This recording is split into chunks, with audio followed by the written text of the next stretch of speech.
तो हम समझते हैं कि पटना के गांधी मैदान में दलित समागम एक गरीब लोगों का एक महाजुटान होने जा रहा है। बिहार के कोने कोने से लोग आ रहे हैं और लाखों की संख्या में भीड़ होगी। खाना खिलाने की बात हो, लोग कहाँ रुकेंगे, कैसे लोग आ रहे हैं, हम लोग रूट चार्ट बना चुके हैं, प्रशासन को भी हम लोग खबर कर चुके हैं। एक ऐसा कार्यक्रम है जहाँ गरीब आ रहे हैं, जहाँ अनुसूचित जाति अनुसूचित जनजाति के लोग आ रहे हैं। मांझी जी ने कहा है कि आप लोग जिस तरह से यहाँ पर भीड़ लगा रहे हैं और भी हमारे सम्मेलन में भीड़ लगे, आपको और ताकत नजर आनी चाहिए और आप अपने आप को जागरूक करें, आप लोग और अपने आप को प्रेरित करें अपने आप कि आप जितनी शक्ति हमको देंगे, आप जितने ताकतवर हमको बनाएंगे, जितनी संख्या आपके पास होगी उतना ही संख्या से हम आपके लिए ज्यादा एडवोकेसी कर सकते हैं। नोटिस में हम लोग के बीच में आए हैं। आज हम लोग आपको बताने के लिए जा रहे हैं और बताते हुए हम लोग को खुशी भी है और इस बात के लिए भी कि हम सब मिल करके पार्टी के सारे वर्कर मिल करके प्रदेश अध्यक्ष जो हमारे सम्मानित प्रदेश अध्यक्ष हैं और जो भी हमारे सम्मानित नेता हैं, सब ने मिल करके एक मीटिंग की और हमने एक विचार आया था सब पार्टियों के नेताओं के बीच से कि हम लोग को पटना के गांधी मैदान में एक कार्यक्रम करना चाहिए। और हम लोग ने तय किया 28 फरवरी जो 28 फरवरी आने वाला है उसमें पटना के गांधी मैदान में एक दलित समागम कर करके हम लोग ने एक कार्यक्रम तय किया है। और हम समझते हैं कि एक कार्यक्रम में बिहार प्रदेश ही नहीं दूसरे प्रदेश से भी लोग आ रहे हैं, लेकिन बिहार प्रदेश के हर कोने से, हर जिले से, हर कस्बे से बहुत संख्या में लोगों के आने का अनुमान है। जिस तरह का फीडबैक हम लोग को मिल रहा है, जिस तरह से हमारे कार्यकर्ता उत्साहित हैं, जिस तरह से हमारे नेता लोग, हमारे वर्कर जो कार्यकर्ता लोग मेहनत कर रहे हैं और जनता के बीच में जो संवाद स्थापित कर रहे हैं और जनता उस संवाद को बहुत ही उत्साहित तरीके से ले रही है, तो हम समझते हैं कि पटना के गांधी मैदान में दलित समागम एक गरीब लोगों का एक महाजुटान होने जा रहा है। बिहार के कोने कोने से लोग आ रहे हैं और लाखों की संख्या में भीड़ होगी और उसी चीज के लिए आपको, उसी को खबर करने के लिए आप सबके बीच में हम लोग हैं और आपको बताने जा रहे हैं कि हमारी तैयारी पूरी हो चुकी है। हर स्तर पर हम लोग तैयारी कर चुके हैं, चाहे वो लोगों को सुविधा देने जैसे खाना खिलाने की बात हो, लोग कहाँ रुकेंगे, कैसे लोग आ रहे हैं, हम लोग रूट चार्ट बना चुके हैं, प्रशासन को भी हम लोग खबर कर चुके हैं। तो आप मीडिया भाई बंधु को भी खबर करना था कि हम लोग ने कार्यक्रम रखा है, आप लोग का भी सहयोग चाहिए। आप लोग भी अपने स्तर से इस कार्यक्रम के बारे में बताइए।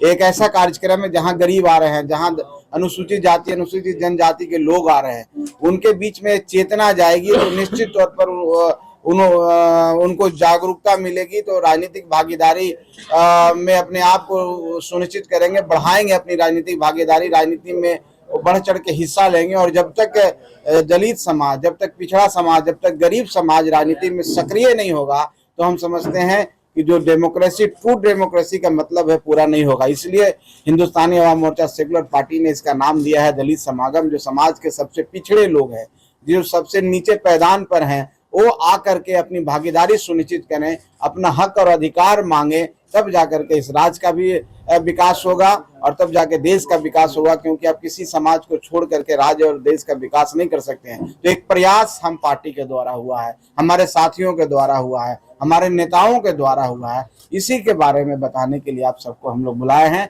बाकी हमारे तरफ से बातें हुई है, आप लोग सम्मानित पत्रकार हैं, आपको कोई भी प्रश्न है तो आप पूछ सकते हैं। हम लोग जुटान है, आप जैसा कि मैंने बताया कि ऐसे लोग आ रहे हैं जो राजनीतिक रूप से सक्रिय नहीं होते हैं। हमारी कोशिश है, हमारी पार्टी की, हम पार्टी की, हम राजनीतिक रूप से उनको सक्रिय करें।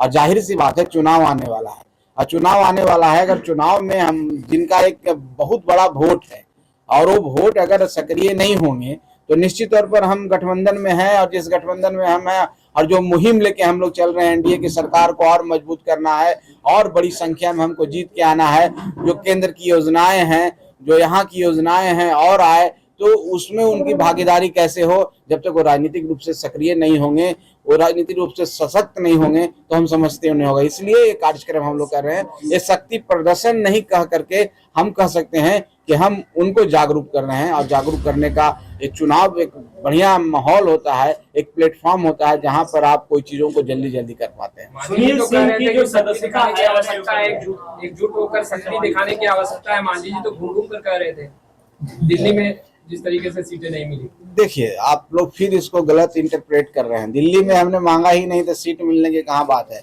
मांझी जी ने कहा है कि आप लोग जिस तरह से यहाँ पर भीड़ लगा रहे हैं और भी हमारे सम्मेलन में भीड़ लगे, आपको और ताकत नजर आनी चाहिए और आप अपने आप को जागरूक करें, आप लोग और अपने आप को प्रेरित करें, अपने आप भागीदारी सुनिश्चित करें। तो हमारी पार्टी का विचारधारा है कि हम गरीब उस जगह जाके काम करना चाहते हैं जो आज तक किन्हीं को मंच नहीं मिला, जो अपनी आवाज को बुलंद नहीं कर पाते हैं, जो आज भी अंधेरे में रहते हैं, तो उनके बीच में हम जाके काम करना चाहते हैं। इसलिए मांझी जी जहां भी रहे, जीतन राम मांझी जी, वो हमेशा अपने कार्यकर्ताओं को बीच में एक सवाल छोड़ा है कि आप जितनी शक्ति हमको देंगे, आप जितने ताकतवर हमको बनाएंगे, जितनी संख्या आपके पास होगी उतना ही संख्या से हम आपके लिए ज्यादा एडवोकेसी कर सकते हैं।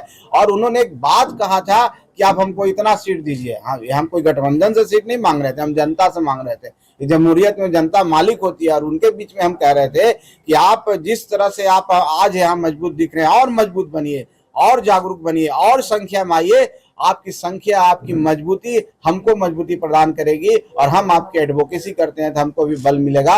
और वो उसको आप किसी तरीके से ले सकते हैं, आप उसके सीट के रूप में इंटरप्रेट कर सकते हैं, उनके विकास के रूप में इंटरप्रेट करते हैं। ये आप पर डिपेंड करता है कैसे उसको आप लेते हैं।